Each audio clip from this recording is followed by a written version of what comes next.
nightmare that Annabelle attacked him. He woke up the next morning finding scratches on one side of his body. The nurses invited a psychic medium and told them that the doll was inhabited by a spirit of a dead girl named Annabelle Higgins. The student nurse and her roommate became frightened and contacted the Warrens, who took the doll and brought it to their museum. You guys.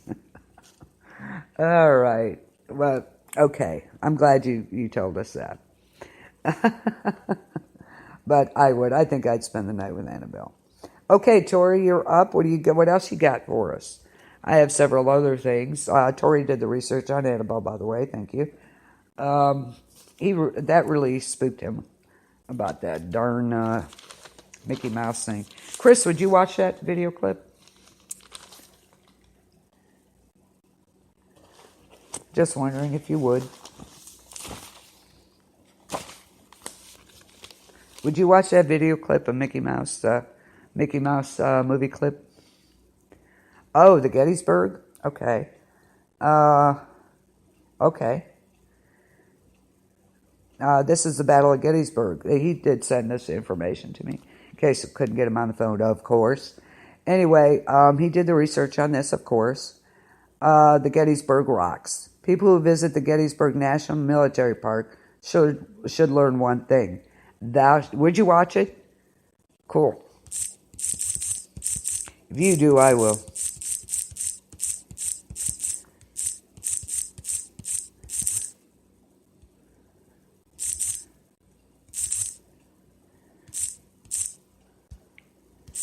Okay. Thou shalt not steal. But temptation is hell, and some people will steal. And the one thing they won't get their greedy mitts on are rocks. Little do they know, the rocks they steal are cursed. After people started taking the rocks, bad luck appeared. Health problems, relationship problems, and even prison. One man who took a rock had really bad luck. His wife and son left him. He went to prison.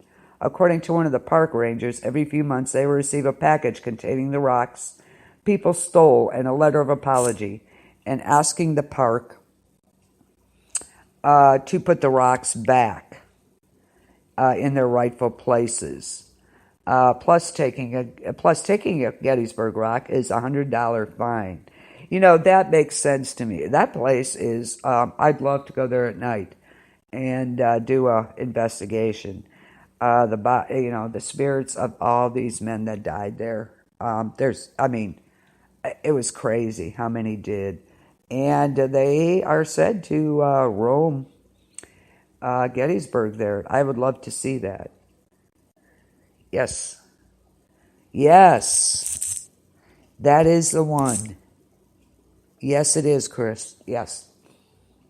Leonard Maltin watched it, and he was so taken aback by it. He was creeped out totally. Leonard Maltin, the movie critic. So, yeah. Yeah, did you see it? Or did you not? Yep. Yep, that's the one. Maybe we shouldn't watch. I don't know. That one's kind of creepy. So, don't steal rocks from Gettysburg. There's also another place. There was a movie based on that. Kid stealing what was the name of that movie? Darn it. The boy opened a portal, and the Indian medicine men were there. They wanted him, the little boy. Remember that one? Okay, me either. Yeah.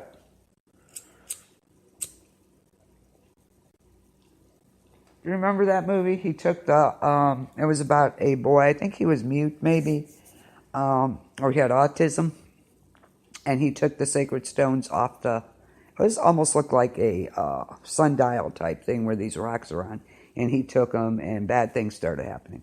So, and they had to put the rocks back exactly where they were, and he did, and happy ending. Okay, what's up? What do you want me to talk about next, Tori? The Hope Diamond. How about that? The Hope Diamond.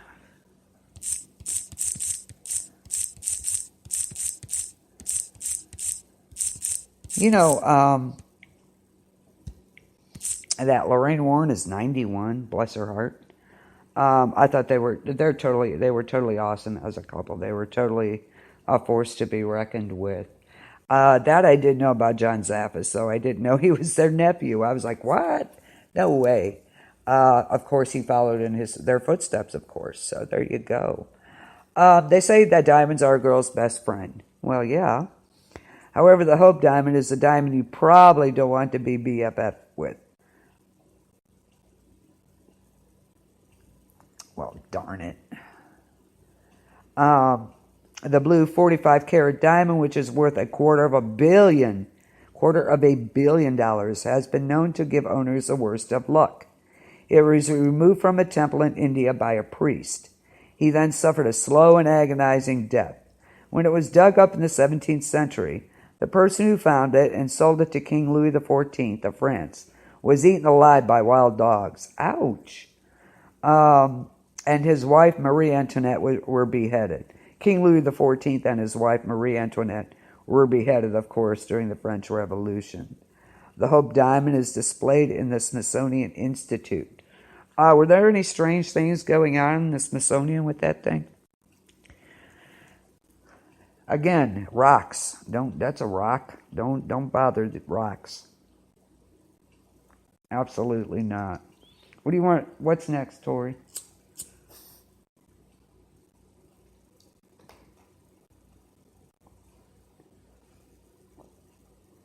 Let's see.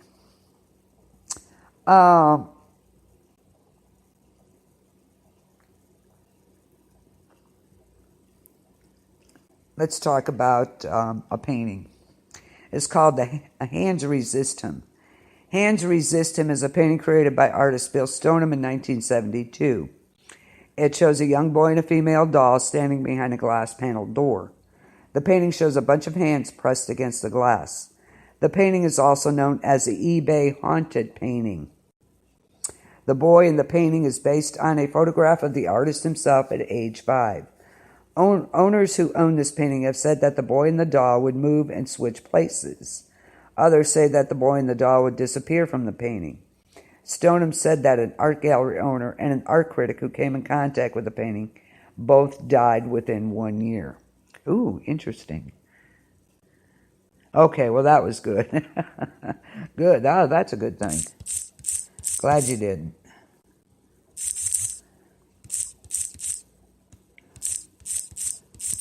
Be interesting, though, to see if anybody else has had anything going on there with the Hope Diamond.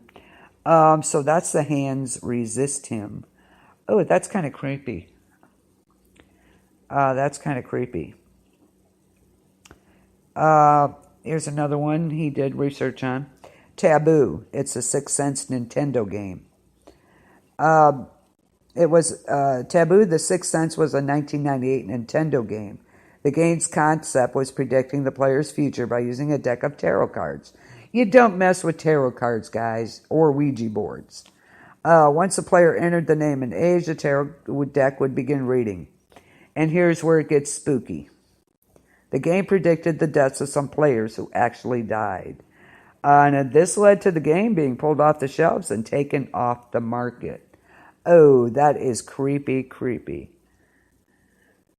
A little girl told her parents that she saw the boy crawl out of the painting. The hands resist him. Oh, that's creepy. That's, ooh. Kind of like, oh, that's creepy. What would you do if you guys saw something coming out of a painting like that? What would you actually do?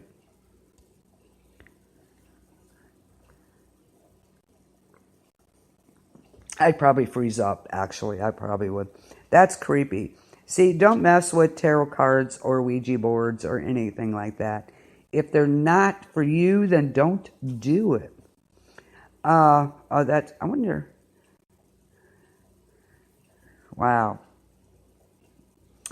Okay. How about Robert the Doll? You guys all know Robert the Doll. This doll is creepier than Annabelle, I think. I think Robert the Doll is nuts. Robert the Doll resides at the East Martello Museum in Florida. Oh, I'm sure it is. Burn it, stab it, shoot it. Okay, whatever works, D, whatever works. Yeah, I'm sure it is if you have it. I don't know if I'd play it. You don't mess with stuff like that, okay? The doll, Robert the doll, was once owned by Robert Eugene Otto. One story is said that the doll was purchased by Otto's grandfather in 1904, and his grandfather gave the doll to Otto on his birthday. Another story of a handmaid who gave Otto the doll. The handmaid was caught performing a voodoo ritual and put a curse on the doll. And according to legend, the doll has supernatural abilities that allow it to move. Yeah, exactly. Change facial expressions and make giggling sounds. It was also told that the doll was the cause of car accidents, broken bones, job loss, divorce, and other misfortunes. Hey, there she is. Hey, Michelle. You missed the Mickey Mouse thing. You'll have to listen to it later.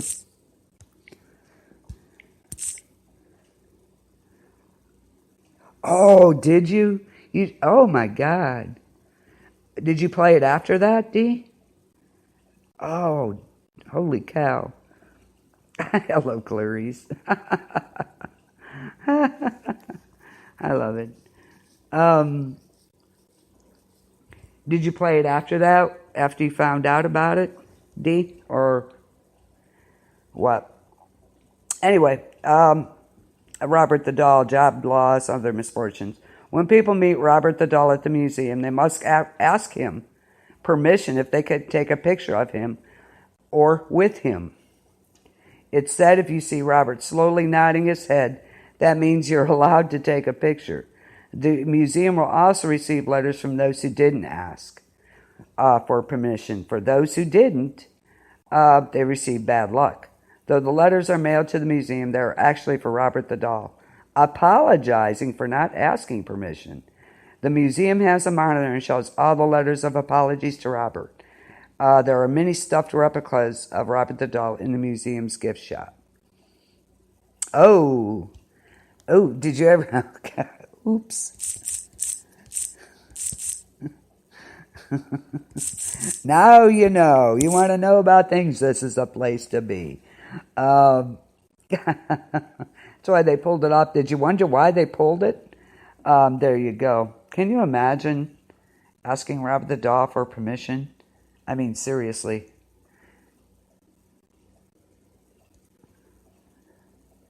I know you're visiting. Yeah, I'm sure it is. I know you're only visiting. I'm glad you could stop by, Michelle. Really. Do you enjoy your day with the grandkids? Phew, it's been hot. I'm telling you what. Oh, oh, boy.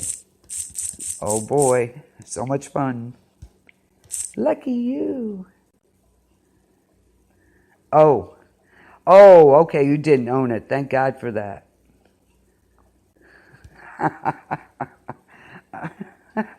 Don't you hate when that happens, Michelle? You have to be good. Yes, you do. Get a chance, I'll listen to this later so you can hear about the Mickey Mouse movie clip. That is the creepiest thing.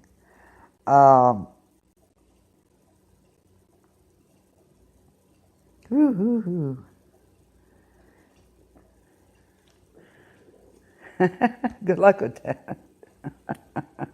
I hate that. That's crazy.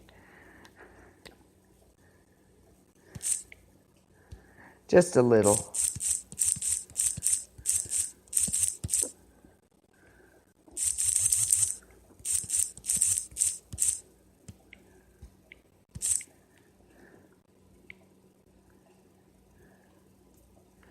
Yeah, well, you didn't own it, Dee, so you're good to go.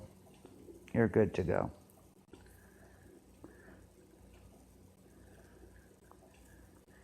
Okay, so how about the talking Elmo? Okay, good deal. Cool. Talking Elmo. In 1996, Elmo dolls, of course, were released. I thought they were a little creepy, but what do I know? They became top sellers for toddlers around the world. For one family, Elmo became not so friendly. The Brown family in Florida purchased Know Your Name Elmo for their 2-year-old. This particular Elmo is supposed to know names, phrases, and songs.